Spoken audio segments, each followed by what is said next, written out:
Hello friend, welcome to Upadhyay online academy.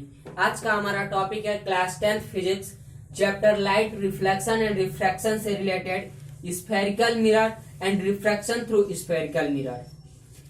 आज का हमारा जो मेन टॉपिक क्या है, रिफ्लेक्शन। हम रिफ्रैक्शन अभी नहीं स्टार्ट किया है, अभी हम पढ़ रहे हैं रिफ्लेक्शन थ्रू स्फेरिकल मिरर। हमने रिफ्लेक्शन किया, एक प्लेन मिरर से हमने रिफ्लेक्शन देख लिया। अब हमें देखना है कि स्फेरिकल मिरर से रिफ्लेक्शन कैसे होता है। तो उससे पहले हम जानते हैं कि स्फेरिकल मिरर क्या होता है। स्फेरिकल मिरर, जिसे हम हिंदी में कहते हैं गोलीय दर्पण। स्फेरिकल मिरर को हम हिंदी में कहते हैं गोलीय दर्पण। स्फेरिकल मिरर, जैसे कि अगर हम बात करें, हम यह कह सकते हैं, वी से दैट, हम यह कह सकते हैं कि a mirror whose reflecting surface is a part of hollow sphere is called spherical mirror। यानी कि वह दर्पण जिसका परावर्तक सतह खोखले कांच का एक भाग होता है, उसे हम गोलीय दर्पण कहते हैं। खोखले कांच का एक भाग होता है, उसे हम क्या कहते हैं, स्फेरिकल मिरर कहते हैं। तो देखिए यहाँ पे जैसे समझिए स्फेयर है और इस स्फेयर को यदि हम एक पार्ट ले लेते हैं, काट लेते हैं एक पार्ट, तो जो पार्ट हमने लिया दो पार्ट में हो गया, या एक पार्ट ये हुआ और एक पार्ट ये हुआ। जब इसको हम डिवाइड कर दिए तो जो इसका पार्ट होता है, रिफ्लेक्टिंग पार्ट होता है, यह इसका एक भाग, या हम ये कह सकते हैं इसका एक भाग क्या कहलाता है, स्फेरिकल मिरर कहलाता है। अब हम चाहे इस भाग को लें या फिर इस भाग को लें, वह क्या कहलाएगा, स्फेरिकल मिरर कहलाता है। तो स्फेरिकल मिरर को समझ चुके हैं आपने कि स्फेरिकल मिरर किसे कहते हैं। तो आइए अब हम बात करते हैं स्फेरिकल मिरर के टाइप्स के बारे में। Spherical mirror are of two types, and इसके साथ साथ हम इनका रिफ्लेक्शन भी देख लेंगे। एंड रिफ्लेक्शन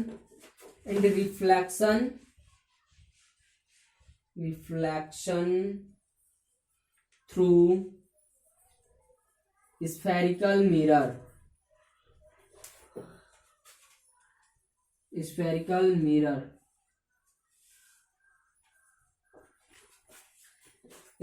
मिरर हमने देखा। अब इसका टाइप्स को देखते हैं, types of spherical mirror. Types of spherical mirror. Spherical mirror are of two types. Spherical mirror दो प्रकार के होते हैं।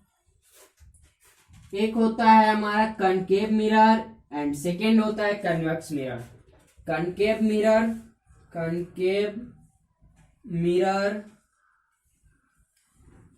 एंड सेकेंड होता है हमारा कन्वेक्स मिरर।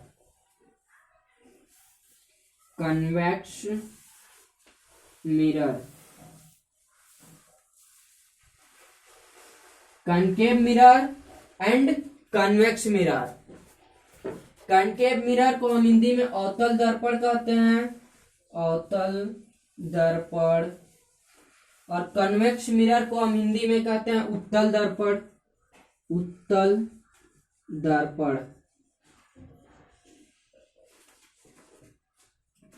कनकेव मिरर और कन्वेक्स मिरर।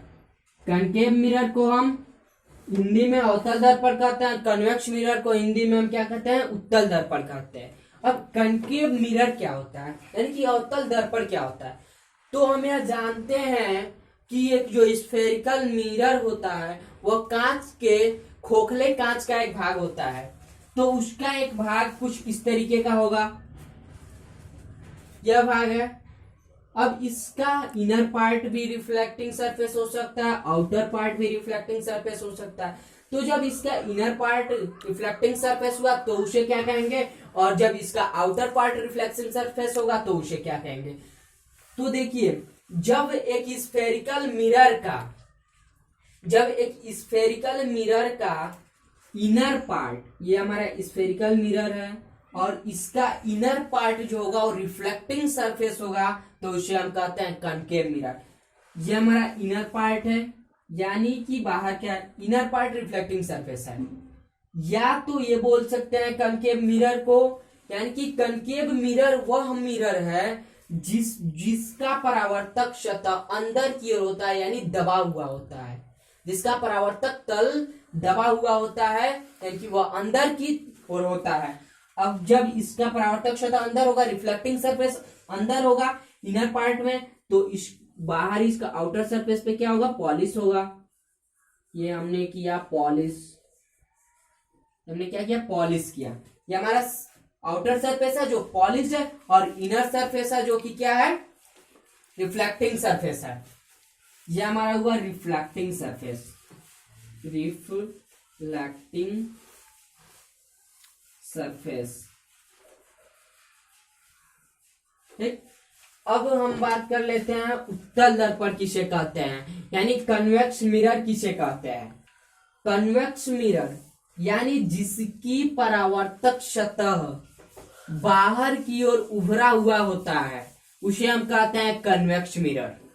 बाहर की ओर उभरा हुआ, क्योंकि ये कुछ हमारा एक स्फेरिकल मिरर होता है।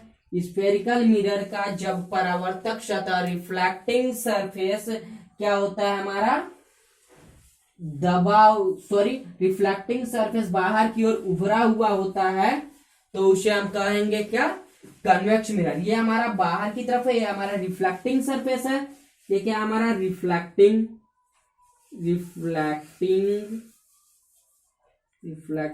सरफेस, यानी कि जिसे हम हिंदी में कहते हैं परावर्तक सतह। और जब ये हमारा रिफ्लेक्टिंग सरफेस आउटर साइड है, तो इनर साइड क्या होगा, पॉलिश होगा। इनर साइड क्या किए हमने, पॉलिश कर दिया।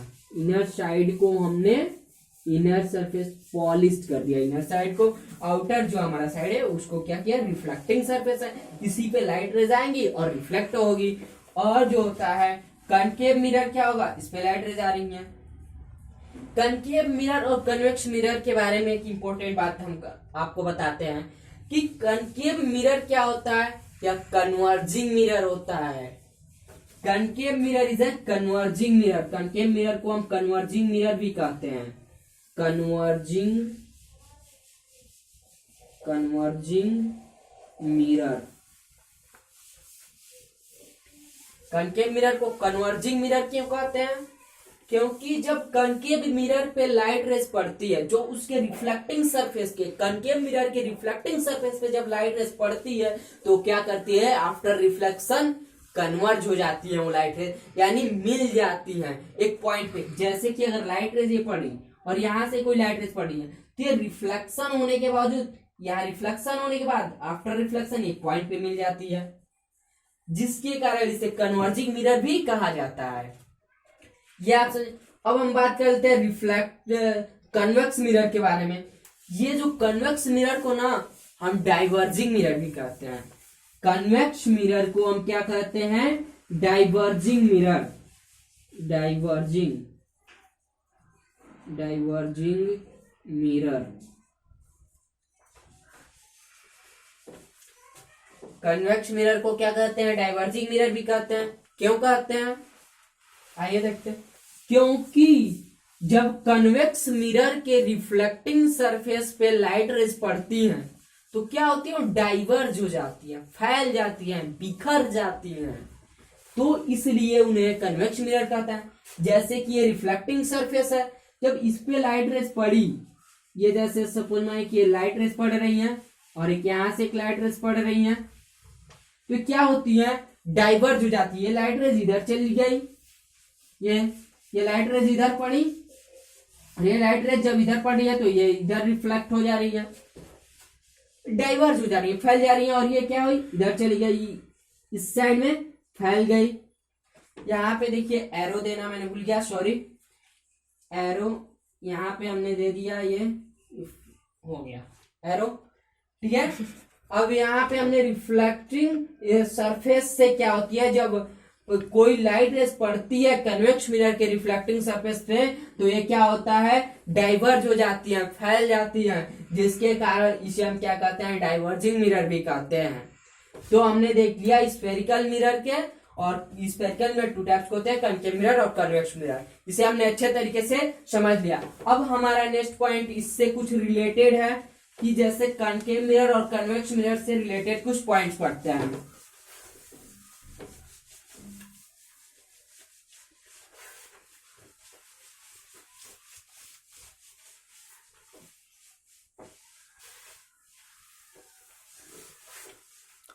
Concave mirror and convex mirror, ये हमारा इस तरीके का कुछ क्या होता है। कनकेव मिरर, इसका इनर पार्ट रिफ्लेक्टिंग सरफेस होगा, तो आउटर पार्ट क्या होगा, इसका पॉलिश्ड सरफेस है। पॉलिश किया हमने, ये करते हैं हम पॉलिश, इसको क्या हुआ, ये हमारा आउटर पार्ट हो चुका पॉलिश। आउटर पार्ट क्या हुआ, पॉलिश हो गया। तो इसे यह कौन सा मिरर है हमारा, यह हमारा कनकेव मिरर यानी कि अवतल दर्पण, कनकेव मिरर। और यदि हम बात करें कन्वेक्स मिरर, तो कन्वेक्स मिरर क्या होगा, ये रहा हमारा कन्वेक्स मिरर। इसका आउटर पार्ट क्या होता है, रिफ्लेक्टिंग सरफेस होता है। जब आउटर पार्ट रिफ्लेक्टिंग सरफेस है तो इनर पार्ट क्या होगा, पॉलिश होगा। तो आइए हम इनर पार्ट भी पॉलिश कर देते हैं। इसका इनर पार्ट क्या हुआ, पॉलिश हो गया, ये हुआ पॉलिश, पॉलिश हो गया। अब हम इससे रिलेटेड कुछ पॉइंट्स पढ़ते हैं। देखिए, यह जो कनकेव मिरर है, यह किसी ना किसी गोले का एक कटा हुआ भाग है। तो उस गोले का, सपोज मानिए कि गोला कुछ इस तरीके का होगा, कुछ गोला ये इस तरीके का होगा, तो इसका कहीं ना कोई सेंटर होगा। ये कुछ गोला इस तरीके का होगा और इसका कहीं ना कहीं सेंटर होगा। सपोज मानिए कि यहां पे इसका क्या है, सेंटर है। तो जो सेंटर है, इस सेंटर को हम कहते हैं सेंटर ऑफ कर्वेचर। यानी कि एक स्फेयर को, हाँ, स्फेयर का जो सेंटर होता है उसे हम सेंटर ऑफ कर्वेचर कहते हैं। इसे हमने हेल्प के लिए लिया था, अब इसे हम मिटा सकते हैं। इसे हमने क्या किया, मिटा दिया। हेल्प के लिए लिया था, क्या समझना था हमें कि कहाँ उसका सेंटर है। हमने एक स्फेयर बनाया, उसका सेंटर हमने दिया। और जो सेंटर होता है स्फेयर का सेंटर, उसे हम कहते हैं सेंटर ऑफ कर्वेचर, जिसे हम डिनोट करते हैं सी से। और सी क्या होता है हमारा, centre of curvature, centre of curvature. ठीक, हमने सब। अब देखिए यहां पे जो हमारा सेंटर ऑफ कर्वेचर हुआ, इसे हमने सी से डिनोट किया। तो भाई कन्वेक्स मिरर का भी तो कहीं ना कहीं सेंटर ऑफ कर्वेचर होगा। कन्वेक्स मिरर यानी कि उत्तल दर्पण, कन्वेक्स मिरर, ये रहा हमारा कन्वेक्स मिरर। इसका सेंटर ऑफ कर्वेचर कहां पे होगा, ये भी किसी न किसी गोले, किसी न किसी स्फीयर से कटा होगा, किसी गोले से। तो इसका गोला हम ऐसे बनाते हैं, ये सपोज मानिए गोला है, तो इसका जो सेंटर होगा, इस गोले का जो सेंटर होगा, उसे हम कहते हैं सेंटर ऑफ कर्वेचर। यहां पे मान लीजिए ये गोला है, हमें सेंटर मिल गया। अब इसे क्या करते हैं, मिटा देते हैं। हमें क्या मिला, सेंटर मिल गया। इसे भी सी से डिनोट करते हैं और इसे हम क्या कहते हैं, centre of curvature, centre of curvature.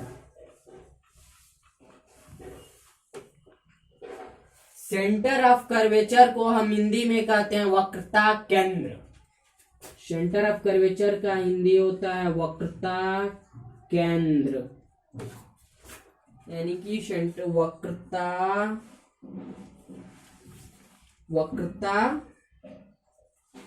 केंद्र, सेंटर ऑफ कर्वेचर। देखिए, अब बात करते हैं पोल की, जिसे हिंदी में ध्रुव कहते हैं। पोल, पोल का होता है, यानी कि जो स्फेरिकल मिरर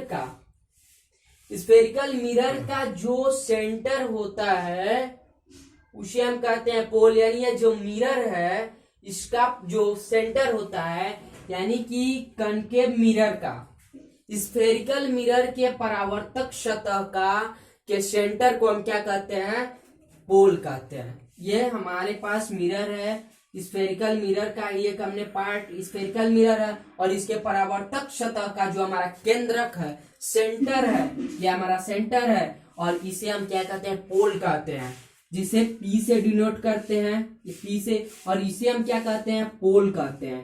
पोल जिसे हम हिंदी में कहते हैं ध्रुव, से हिंदी में हम कहते हैं ध्रुव।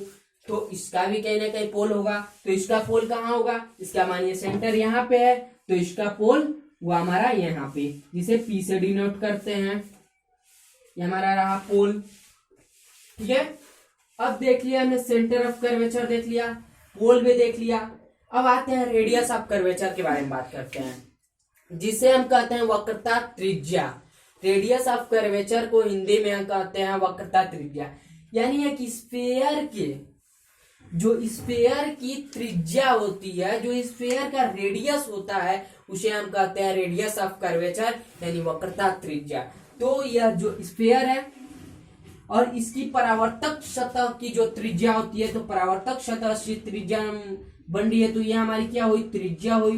यहां से यहां तक की हमारी क्या हुई, त्रिज्या होती है, जिसे हम R से डिनोट करते हैं, यानी और क्या कहते हैं इसे, रेडियस ऑफ कर्वेचर, इसे हम कहते हैं radius of curvature, radius of curvature. Hindi में इसे बोलते हैं वक्रता त्रिज्या, वक्रता त्रिज्या। अब कन्वेक्स मिरर की हम रेडियस ऑफ कर्वेचर की बात करें, तो इसका भी कहाँ होगा, यहां से चलती हुई रेखा, यहाँ पे जो स्फीयर होगा, इसके सेंटर से और पोल से जो रेडियस होगा वो क्या होगा, हमारा रेडियस ऑफ कर्वेचर होगा।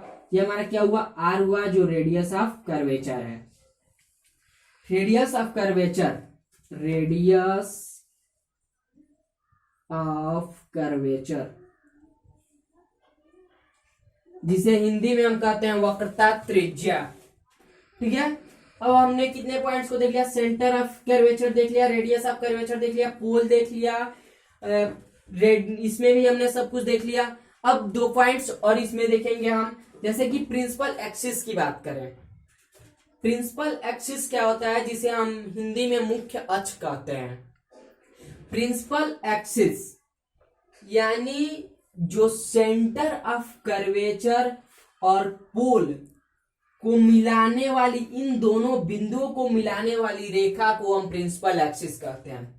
यदि सेंटर ऑफ कर्वेचर से होती हुई, सेंटर ऑफ कर्वेचर और पोल को मिलाने वाली रेखा को हम कहते हैं, क्या कहते हैं, प्रिंसिपल एक्सिस, मुख्य अक्ष। ये हमारा हुआ प्रिंसिपल एक्सिस, इसे हम साइड में लिखते हैं, ये हमारा क्या हुआ, प्रिंसिपल एक्सिस, प्रिंसिपल एक्सिस।